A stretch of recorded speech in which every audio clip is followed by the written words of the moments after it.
माँ जगज्जननी माँ परम्बा जगदम्बा देवी भागवत के भागवत में एक बहुत गहरा मर्म प्रकट करती हैं देवी भागवत महापुराण के माध्यम से। प्रेम से बोलिए देवी भागवत महापुराण की जय हो।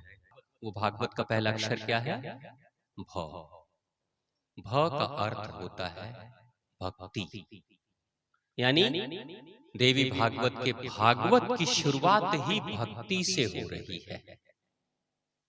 मां इस प्रसंग के माध्यम से हम सबको बता रही है कि देवी भागवत में प्रवेश करने की पात्रता क्या है, देवी भागवत किसको समझ में आएगी, देवी भागवत से किसका कल्याण होगा और किसका नहीं होगा, ये भी मां बता रही है।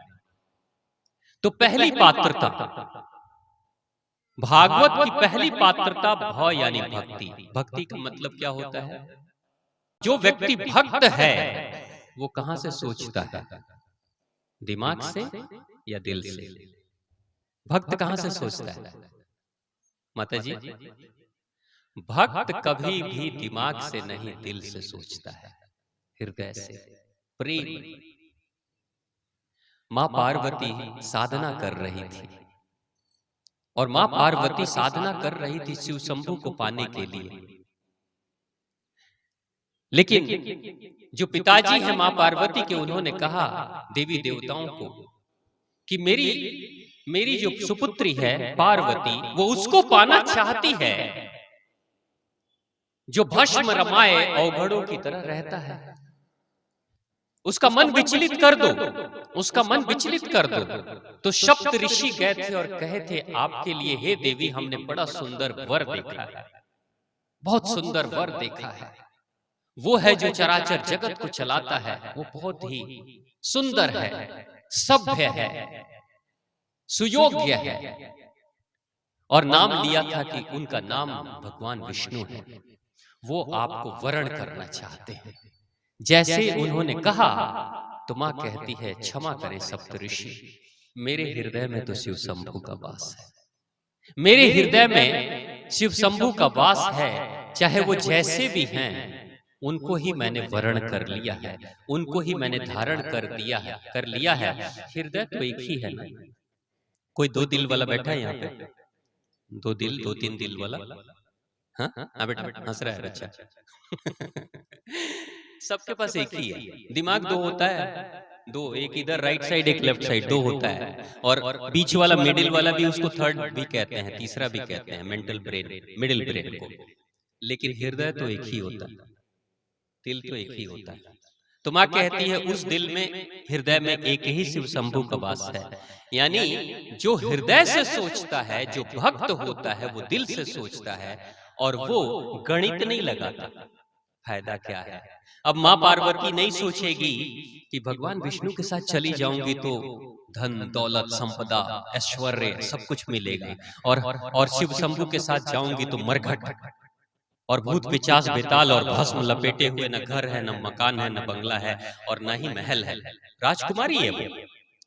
मां पार्वती कोई साधारण कन्या थोड़ी है, वो राजकुमारी है। एक राजकुमारी महल को छोड़कर जा रही है वन प्रदेशों में, और उसके पास जा रही है जिसके पास भूत पिचास रहते हैं, मतलब अच्छे लोग भी नहीं रहते, शमशान की भूमि है। लेकिन दिल में बस गए वो तो वही रहेंगे। यानी कि फायदा नुकसान लाभ हानि की बात कौन सोचता है? दिमाग सोचता है। दिल तो बस एक सीधा में चलता है, एक दिशा में चलता है। श्री कृष्ण की भक्ति में ऐसे डूबी थी मीरा जी कि उनको मारने के लिए, उनकी भक्ति छोड़ने के लिए, कि वो भक्ति छोड़ दे श्री कृष्ण का, राणा जो उनके घर का देवर है, राणा ने नाग भिजवाया था कि डंक मार देगा और मीरा जी स्वर्गवासी हो जाएगी, भक्ति छूट जाएगी। इंसान की नियत बिगड़ सकती है, लेकिन जो नाग आया उसकी नियत नहीं बिगड़ी। वो भक्ति देखकर वो भी पिघल गया, वो भी मौन हो गया, शांत हो गया। वहीं पर उसी राणा ने दोबारा से हलाहल विष भेजा पीने के लिए, और कहा कि ये श्री कृष्ण की चरणामृत है। जब वो व्यक्ति लेकर जाता है संदेशवाहक और जाकर कहता है, हे देवी, भगवान श्री कृष्ण के मंदिर की आरती की चरणामृत आई है। जैसे ही श्री कृष्ण का नाम लिया था तो वो कहती हैं मीरा कि मेरे कृष्ण की चरणामृत है, मैं इसे जरूर ग्रहण करूंगी। और ग्रहण कर लेती है विष को। लेकिन विष को ग्रहण किया तो हृदय में इतना प्रेम था कि विष भी असर न कर पाया। ये भगवान की भक्ति है। वही भक्ति के कारण से पांडवों कंगाल हो गए। पांडव जुआ में कुछ नहीं हुआ, जबकि अर्जुन के सगे सबसे नजदीकी सखा के रूप में श्री कृष्ण हैं। भगवान कृष्ण नहीं आते, लेकिन द्रौपदी के एक बुलावे मात्र से चीर हरण से बचा लेते हैं। ये भक्ति है, ये प्रेम है। जहां प्रेम होगा वहां भगवान होंगे, खींचे चले आएंगे। यानी भगवान से जुड़ने का एक ही रास्ता है, एक ही सूत्र है, एक ही मार्ग है, एक ही धागा है। और वो धागा कैसा है? अदृश्य है। आपका बच्चा कहीं दूर पढ़ाई कर रहा है, आप बैठकर घर में उसको याद करिए, हिचकी आने लगेगी, उसको माँ की याद आने लगेगी। आती है ना? आप अपने ससुराल में हो, मायके की याद आएगी, माँ याद करेगी, तो आती है ना याद? ये तार जुड़ा है। लेकिन जरा सोचिए कि आप अपने बाबूजी को कितना याद करते हैं और बाबूजी की तुलना में माँ को कितना याद करते हैं। माँ ज्यादा याद आती है कि बाबूजी ज्यादा याद आते हैं? चोट लगती है तो सबसे पहला शब्द कौन सा निकलता है? चोट लगती है, अचानक चलते चलते ठोकर लग गई तो सबसे पहला शब्द जुबान से मां निकलता है। निकलता है पहला शब्द। यानी कि सबसे पहले गहरे तलों में मां ही है, इसलिए तो मां सबसे पहले निकल रही है। एक व्यक्ति, ये लगभग आज से करीब 30-35 साल की बात है, एक बड़ा विद्वान भारत में आया, देश विदेश से पढ़ाई करके आया। वो इतना विद्वान था, इतनी भाषाओं को जानता था कि लोगों को पता ही नहीं चलता था इसकी मातृभाषा कौन सी है। हिंदी भी जानता था, अंग्रेजी भी जानता था, तमिल भी जानता था, उड़िया भी जानता था, बंगला भी जानता था, भोजपुरी भी जानता था। उसकी इतनी भाषाओं को जानकर सुनकर लोगों ने कहा कि इसकी मातृभाषा कौन सी है पता ही नहीं चल रही। तो उसने चैलेंज किया कि जो मेरी मातृभाषा बता देगा मैं हार जाऊंगा उससे। तो लोगों ने बड़ी कोशिश की कि पता करें इसकी मातृभाषा क्या है। किसी को पता नहीं चला, किसी को पता नहीं चला कि इसकी मातृभाषा क्या है। तो उसी ऑफिस में काम करने वाला जो एक प्यून है ना, जो सबसे छोटे पद पे काम करते हैं, प्यून कहते हैं हम पता कर लेंगे। अच्छा, कैसे पता कर लोगे? तुम तो उसकी तरह विद्वान भी नहीं हो, पता कैसे कर लोगे? तो कहता है हम पता कर लेंगे ना इसकी मातृभाषा कौन सी है। तो बोला ठीक है, पता कर लो। एक दिन की बात है, चूंकि किसी भी ऑफिस का जो प्यून होता है वो सबसे पहले आता है कि उसको सफाई करनी होती है, सब कुछ ठीक करना होता है। तो वो सबसे पहले सुबह सुबह आकर ऑफिस की पूरी सफाई कर देता है। और जब उस विद्वान व्यक्ति के आने का समय होता है, विद्वान व्यक्ति के आने का जिस समय होता है, जिस कमरे में, जिस ऑफिस में वो व्यक्ति काम कर रहा होता है, उस व्यक्ति के ऑफिस के कमरे के दरवाजे के ठीक पीछे जाकर वो प्यून जो चपरासी है वो जाकर खड़ा हो जाता है पीछे। और जैसे ही वो विद्वान कमरे के अंदर प्रवेश किया था, वो जोर से चिल्ला देता है उसके सामने आकर। जैसे ही चिल्लाता है, पहला शब्द निकला, उई माँ, उई माँ। वो कहता है बंगाली है, इसकी मातृभाषा बंगाली, क्योंकि बंगाली लोग उई माँ बोलते हैं। यानी कि पहला शब्द जो निकला वो कौन सा निकला? उई माँ निकला, क्योंकि जो मातृभाषा होती है वो सबसे पहले वही निकलती है। आप चाहे कितने भी विद्वान हो जाओ, आपकी अपनी भाषा, आपकी भाषा मैथिली है, आपकी भाषा, यहाँ कौन सी भाषा चलती है? मैथिली। तो आपकी भाषा मैथिली है ना, आप कितने भी विद्वान हो जाओगे, खतरे के समय मैथिली ही निकलेगी सबसे पहले, क्योंकि माँ की भाषा। किसकी भाषा? माँ की भाषा है। तो माँ की भाषा हमेशा खतरे के समय सबसे पहले। इसलिए जब भी हम लोगों को चोट लगती है तो क्या होता है? पहला शब्द माँ निकलता है। लेकिन चोट की पिटाई लगती है तो क्या निकलता है? बाप रे बाप। होता है ना, बाप रे बाप निकला है कभी? निकलता है ना, बाप रे बाप। यानी खतरनाक, खतरे से भी ज्यादा खतरनाक होगा तो बाबूजी याद आएंगे, और कम खतरा होगा तो माता जी याद आएंगे, लेकिन पहले याद माता जी ही आएंगे। तो यानी कि जो हृदय से जुड़ा है उसी का गहरा संबंध होता है।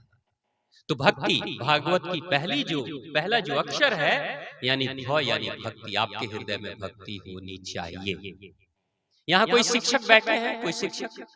हाँ, मैं सभी बच्चे जो बैठे हैं, जो पढ़ाई करने वाले, हमेशा से आप देखिएगा, एक ही विद्यालय है, 50 छात्र पढ़ रहे हैं क्लास में, लेकिन वही एक शिक्षक एक छात्र के ऊपर ज्यादा ध्यान देते हैं और दूसरे छात्रों को पे ऊपर थोड़ा कम ध्यान दे सकते हैं। या कई बार ऐसा होता है कि एक ही कक्षा में एक ही टीचर पढ़ा रहे हैं, लेकिन उन 50 बच्चों में से कोई फर्स्ट, सेकंड, थर्ड करता है और कोई फेल भी कर जाता है। होता है? क्या उन्होंने पढ़ाई में पक्षपात किया? नहीं, पढ़ाई में पक्षपात नहीं किया। जो बच्चा अपने शिक्षक के लिए हृदय से जुड़ा हुआ है, जिस बच्चे के हृदय में अपने शिक्षक के प्रति सम्मान है, वो जो कोई भी विद्या देंगे वो सब कुछ ग्रहण करते चला जाएगा। आपका बच्चा अगर आपसे प्रेम करता है तो रोटी अगर थोड़ी जली भी होगी ना, शिकायत नहीं करेगा, पेट भर जाएगा। जिस व्यक्ति को आपसे प्रेम न हो, आप चाहे महलों में उसको बुलाओगे वो नहीं आएगा। श्री कृष्ण के पास दुर्योधन के 56 भोग पड़े थे। श्री कृष्ण के पास जब श्री कृष्ण महल में जाते हैं तो वो कहता है, वसुदेव, मेरे महल में आज आपका निमंत्रण है भोजन पर। भगवान श्री कृष्ण कहते हैं, भोजन तो मैं 2 ही शर्त पे करता हूं, या तो भोजन कराने वाला बहुत भक्ति से भरा हो, श्रद्धा से भरा हो, तो उसके घर में भोजन करता हूं, या फिर मैं बहुत भूखा हूं तो मैं भोजन करता हूं। ये 2 ही शर्त है। न मुझे भूख लगी है और न तुम्हारे हृदय में मेरे लिए भक्ति है, श्रद्धा है, इसलिए मैं तुम्हारा भोजन ग्रहण नहीं करूंगा। यानी 56 भोग छोड़ देते हैं श्री कृष्ण, लेकिन खाता क्या है? विदुरानी के छिलके, केले के छिलके। विदुरानी के घर पे जब पहुंचते हैं श्री कृष्ण तो बैठा देती है, एक पत्थर पे, चट्टान पे बिठा देती है श्री कृष्ण को, और विदुरानी कहती है, मेरे घर पे भगवान आए हैं तो कुछ तो प्रसाद खिलाना पड़ेगा ना। अब प्रसाद के लिए केले ही पड़े थे, गरीब कन्या केले पड़े थे। अब केले उठाती है, श्री कृष्ण को देख रही है, श्री कृष्ण को अपने आंखों से देख रही है, भगवान के दर्शन कर रही है, और केला छील छील कर केला खिला रही है, केला खिला रही है, और भगवान कृष्ण खाए चले जा रहे हैं, खाए चले जा रहे हैं। तब तक विदुर जी पहुंचते हैं और कहते हैं, हे विदुरानी, ये तुम क्या पाप कर रही हो? विदुर जी कहते हैं, विदुरानी, ये तुम क्या पाप कर रही हो? अचानक से तंत्रा भंग होती है विदुरानी की और कहती है कि मैं तो अपने भगवान की भक्ति कर रही हूँ, सेवा कर रही हूँ, आप पाप कैसे कह रहे हो?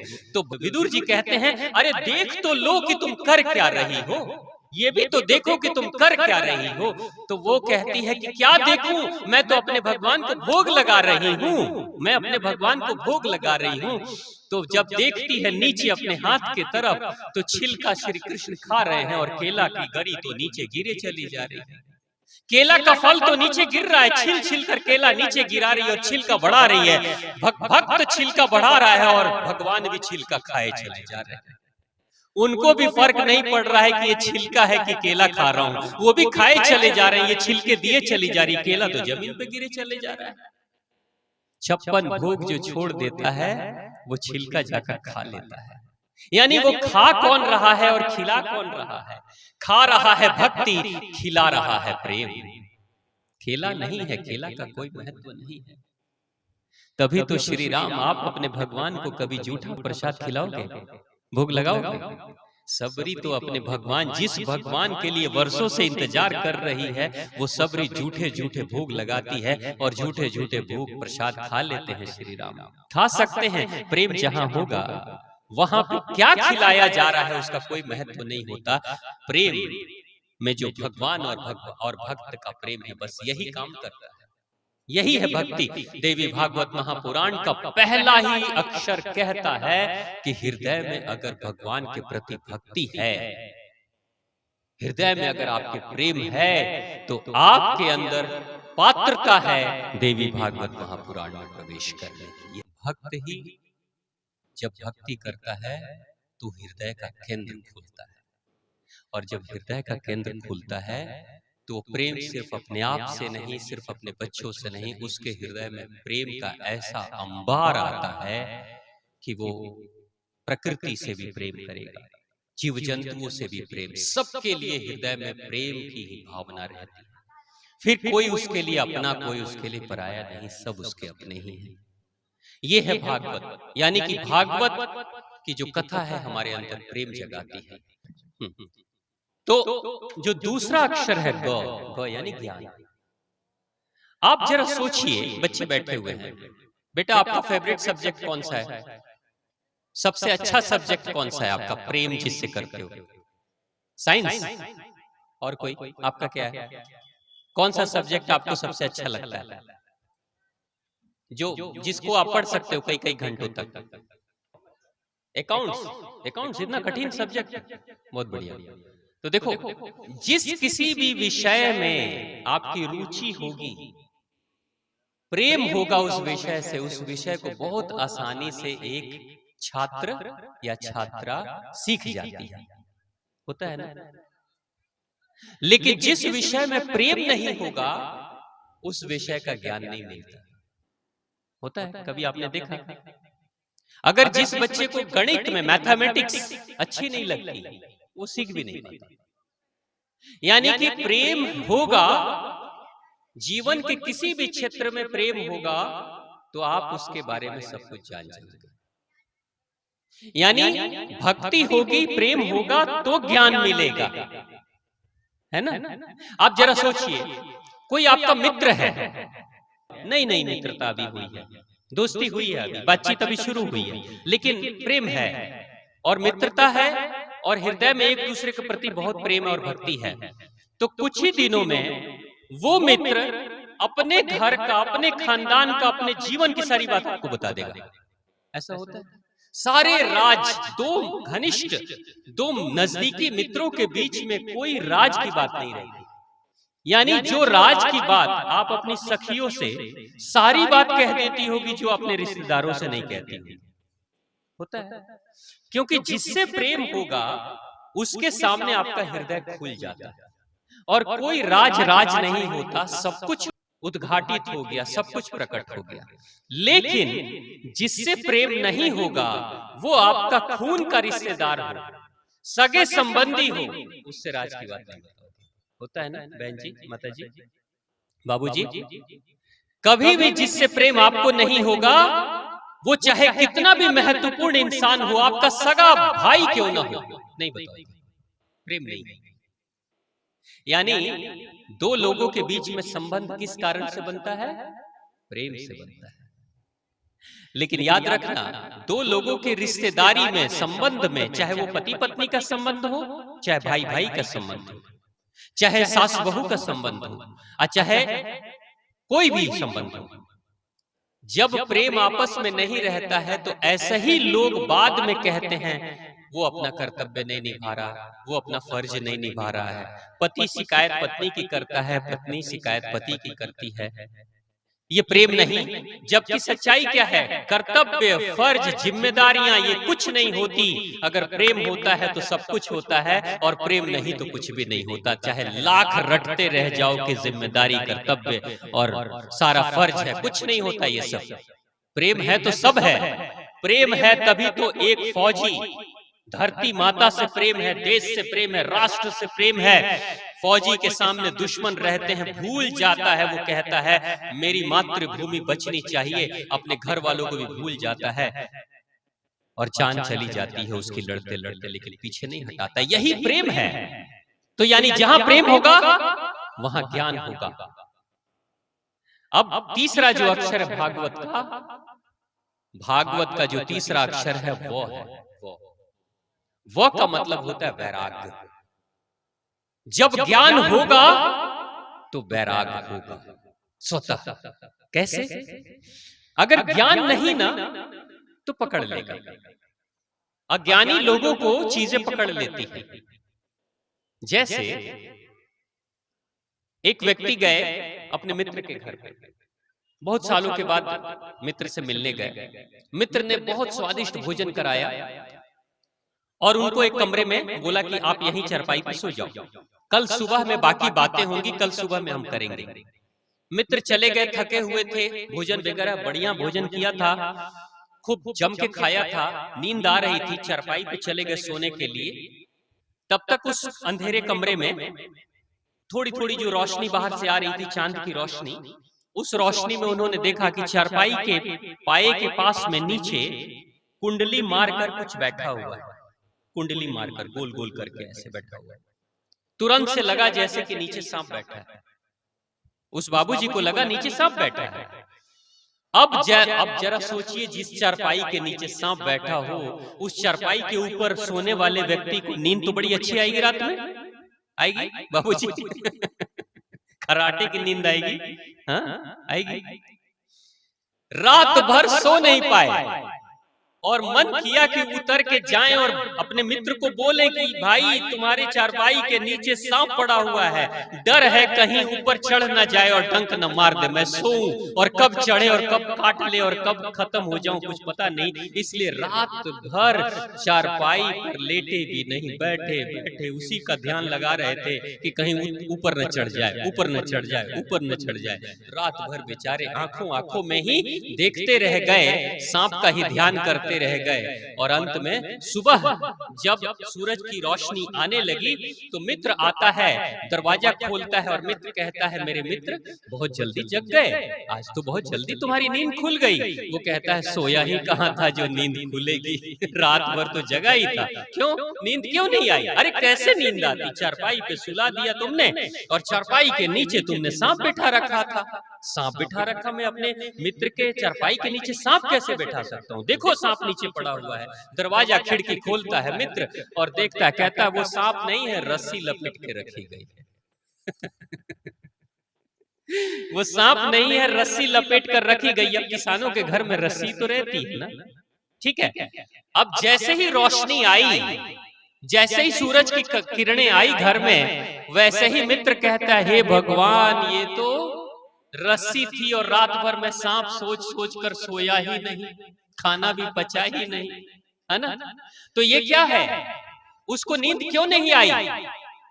सांप के कारण। उस व्यक्ति को नींद सांप के कारण नहीं आई। और सांप क्यों था? क्योंकि अज्ञानी था, ज्ञान नहीं था कि ये सांप नहीं है, रस्सी है।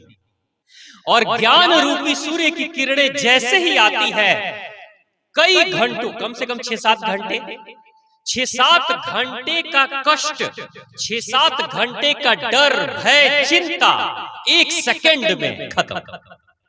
1 सेकंड में। यही है ज्ञान। ज्ञान जैसे ही आया वैसे ही डर खत्म, भय खत्म, चिंता खत्म। अब वो इंसान सोया होगा, दिन में तो खराटे लेके सोया होगा। यानी देवी भागवत महापुराण क्या कहती है कि ज्ञान आएगा तो जीवन के बड़े कष्ट खत्म हो जाएंगे। मैं आपको एक घटना बताऊं। यूरोप में एक देश है, वहां पे एक खेल होता है, वहां के लोग एक खेल करते हैं। वो खेल कैसा होता है? एक भैंसा होता है ना, काला वाला भैंसा, उस भैंसे के बच्चे को लाया जाता है, एक कमरे में रखा जाता है और उस भैंसे के बच्चे के आंखों पे पट्टी बांध दी जाती है।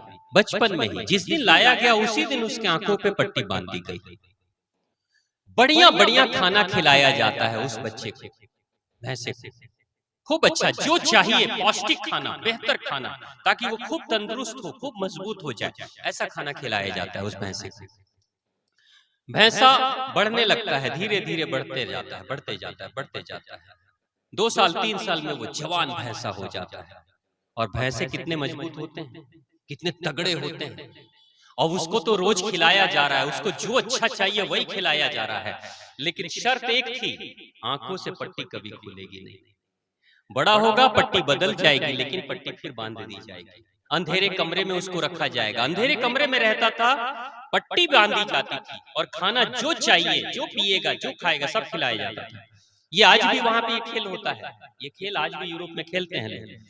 जब वो पूरा जवान हो जाएगा भैंसा, बहुत शक्तिशाली हो जाएगा, इतना शक्तिशाली कि बड़े बड़े दीवारों को भी मार दे तो तोड़ दे, इतनी शक्ति उसके अंदर आ जाती है, उस भैंसे के अंदर।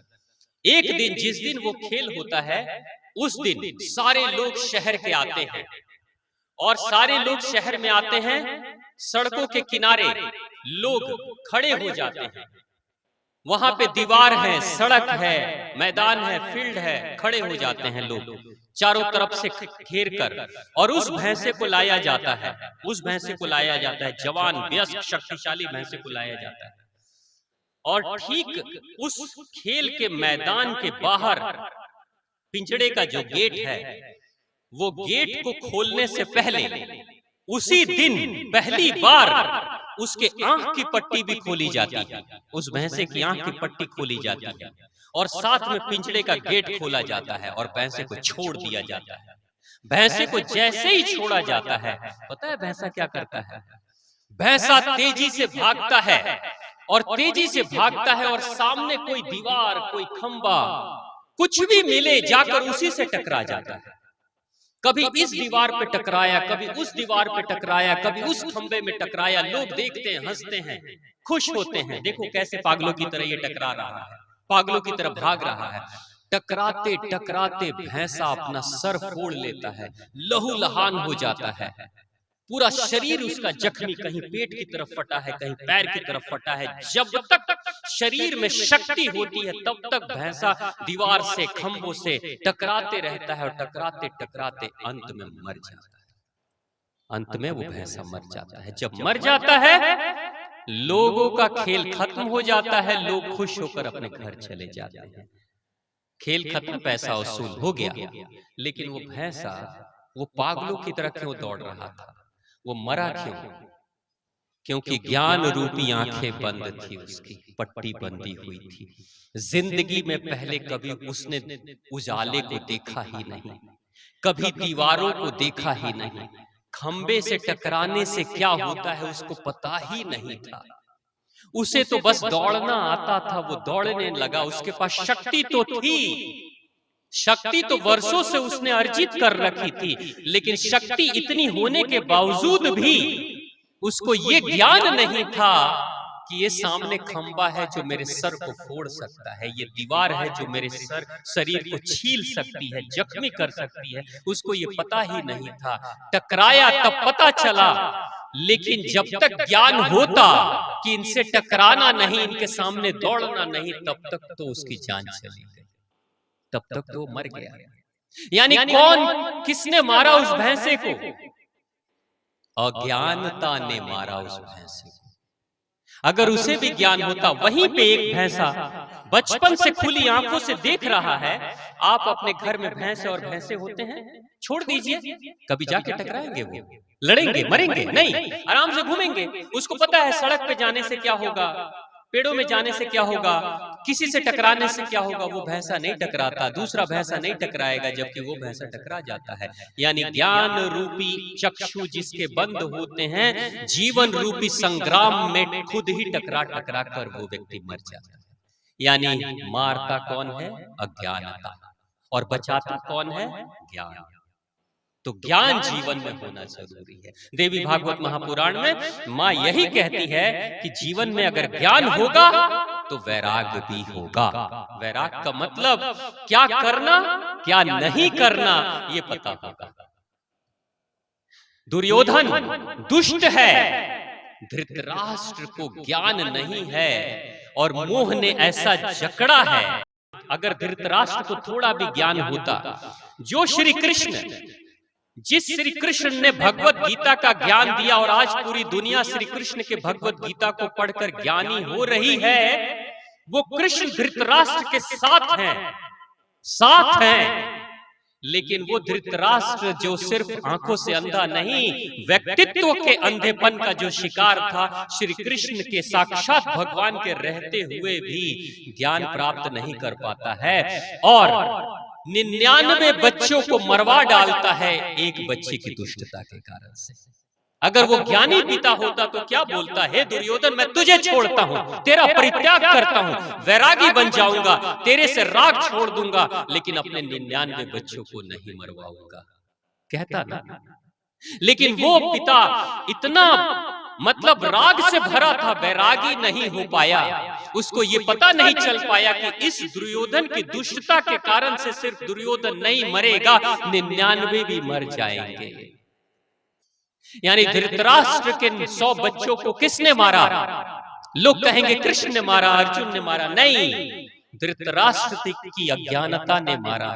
धृतराष्ट्र के अंदर जो वैराग्यपन उत्पन्न नहीं हुआ उसने मारा। यानी जीवन में ये जानना जरूरी है कि किससे संबंध जोड़े और किससे संबंध छोड़े। अक्सर मैं देखता हूं आज के समय में भी माताएं बाबूजी लोगों को, बेटा बिगड़ रहा है, पड़ोसी कह रहे हैं आपका बेटा बिगड़ रहा है, बेटा को नहीं सुधारते हैं, पड़ोसी से झगड़ा करना शुरू कर देते हैं, मेरे बेटे की शिकायत करना होता है ना। ये जो वैराग नहीं होने के कारण कल को बेटे का नाश हो जाएगा, तो यही वैराग है। यानी कि जरूरत पड़े तो अनुचित को छोड़िए, ये कथा कहती है। और जब अनुचित को छोड़ने की क्षमता, शक्ति, सामर्थ्य उत्पन्न होगा तो फिर क्या होगा? तब जाकर आपको तत्व ज्ञान की प्राप्ति, भागवत का अंतिम अक्षर तो भागवत तो यानी तत्व ज्ञान, सार मिलेगा। सार क्या है? वो जो सार है वही अमृत है। इंसान का सार क्या है? देह तो मर जाती है, ये नष्ट हो जाता है, पंचभूतों में ये समा जाता है, लेकिन इंसान का सार उसकी आत्मा है। आत्मा कभी नहीं मरती। कुछ लोग कभी कभी अपने पुत्र मोह में, अपने दौलत के मोह में कभी कभी अपनी आत्मा को भी मार देते हैं। भगवत गीता में भगवान श्री कृष्ण कहते हैं कभी आत्मा मरती नहीं है, कहते हैं ना। लेकिन इस दुनिया में बहुत लोग आपको मिलेंगे जिन्होंने अपनी अपनी आत्मा मारी हुई। अलग बात है कि वो जिंदा हैं, देह सांस ले रही है, शरीर जिंदा है, चल रहा है, आत्मा मरी हुई। अंतरात्मा की आवाज जब मर जाती है तो उस इंसान को तत्व ज्ञान की प्राप्ति नहीं होती। वो जान नहीं पाता कि क्या सही है, निर्णय नहीं कर पाता। मैंने बहुत सारे जजों को देखा है, हाई कोर्ट, सुप्रीम कोर्ट के जजों को देखा है, जो जज अपने दो पार्टियां जब रहती हैं तो खतरनाक से खतरनाक केसों का फैसला जज चुटकियों में करते हैं। वही जज साहब कहते हैं कि मैं अपने जज होने के दौरान बड़े बड़े फैसले मैंने लिए, लेकिन अपने घर में जब मैं आता हूं तो अपने दो बेटों के बीच में ठीक फैसला नहीं ले पाता। क्यों? जज है ना। क्यों नहीं लेते फैसला? इसलिए नहीं लेते क्योंकि किसी एक बेटे के प्रति प्रेम से भरे हैं, कहीं लगाव है, कहीं वैराग है। यानी कि वो निष्पक्ष नहीं हो रहे हैं। कोर्ट में तो दोनों पार्टियां सामने खड़ी है, बीच में तराजू की तरह तौल देते हैं। यहाँ तो एक पलड़ा जरूर किसी न किसी बेटे के साथ ज्यादा चिपका हुआ है, तो जज साहब निष्पक्ष होकर कैसे फैसला ले लेंगे? यानी जब इंसान के अंदर वो भक्ति, वो ज्ञान, वो वैराग नहीं आएगा तो वो सार को, तत्व को क्या उचित है वो समझ नहीं पाएगा और कभी सही निर्णय नहीं ले पाएगा। ऐसे ही लोगों के जीवन में तत्व कभी प्रकट नहीं होता। इसलिए मैंने कई जजों को देखा है, वो कहते हैं पूरी दुनिया में मैं सफल रहा लेकिन घर में आके फेल हो गया। होता है ना, जो सारी दुनिया को जीत लेता है वो अपने ही घर में आके पराजित हो जाता है। तो देवी भागवत महापुराण कहती है कि आगे इस कथा का पूरा मर्म और सार इसमें छिपा है। तो प्रेम से बोलिए देवी भागवत महापुराण की, माँ आद्य भगवती की, भगवती सीता मैया की, भगवान श्री राम की, अपने अपने माता पिता की और आप सभी की जय।